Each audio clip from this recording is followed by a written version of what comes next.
After 6.5 months, British activist Ruth Herbert is nearing the end of an extraordinary journey, a walk from the United Kingdom all the way to Istanbul, Türkiye.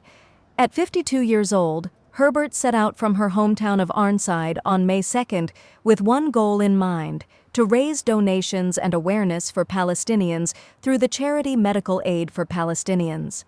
Her journey has taken her across 12 countries, from the rolling hills of England to the mountains of Switzerland and the shores of the Mediterranean. She says she was inspired by the suffering of Palestinians and wanted to take action beyond attending protests. "I felt I needed to do something more," she said, "to bring hope and to meet others who support justice and peace for Palestine." Over the course of 6.5 months, Herbert has walked thousands of kilometers, camping outdoors, relying on the kindness of strangers, and receiving food and accommodation from people moved by her cause. Along the way, she has raised close to $50,000 for humanitarian relief in Gaza. Herbert describes the walk as both physically demanding and emotionally healing, a journey not just of distance, but of purpose. She says that being on the move has helped her process the horror of the ongoing conflict and connect with people who share a vision of compassion and peace.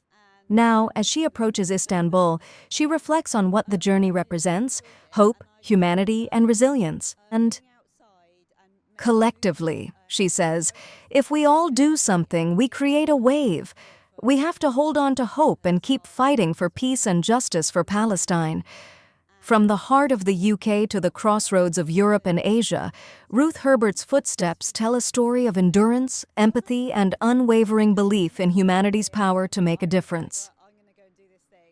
And there was a group of, back in my hometown in Lancaster, there's people that support Palestine there.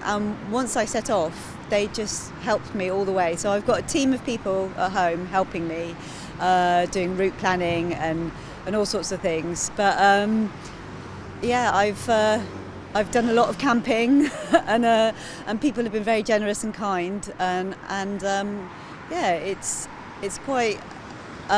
You just put one foot in front of the other and go. Sometimes you choose the place, and then you walk there. But yeah, there has been a tremendous amount of help from home.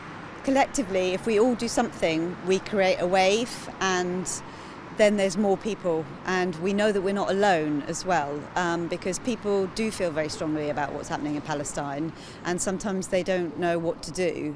And I think any action that we take builds community around the world to know that you're not alone in your feelings about the devastation in Palestine.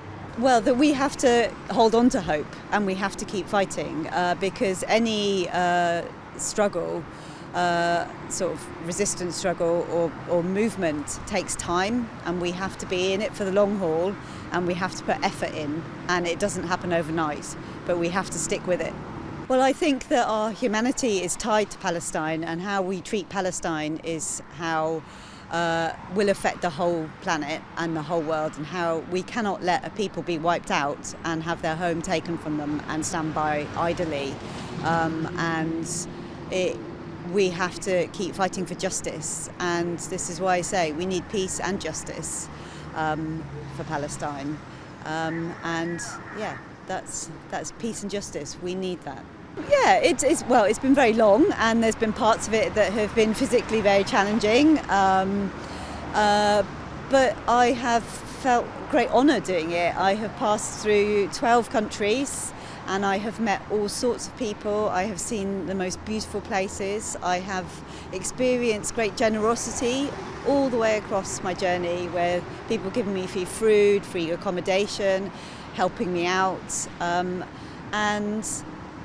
yes, it's been physically challenging, but I think that I have personally gained so much from it, and I am really pleased that I'm nearly at my goal of £50,000 that I've raised for medical aid for Palestinians. So if anybody wants to donate, there'll be a link, and then I might be able to reach my goal for raising that money as well.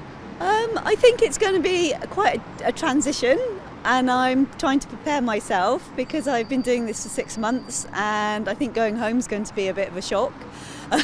But my plan is I would like to get the train home so I can see how many miles I've walked, and then I will meet my family in London.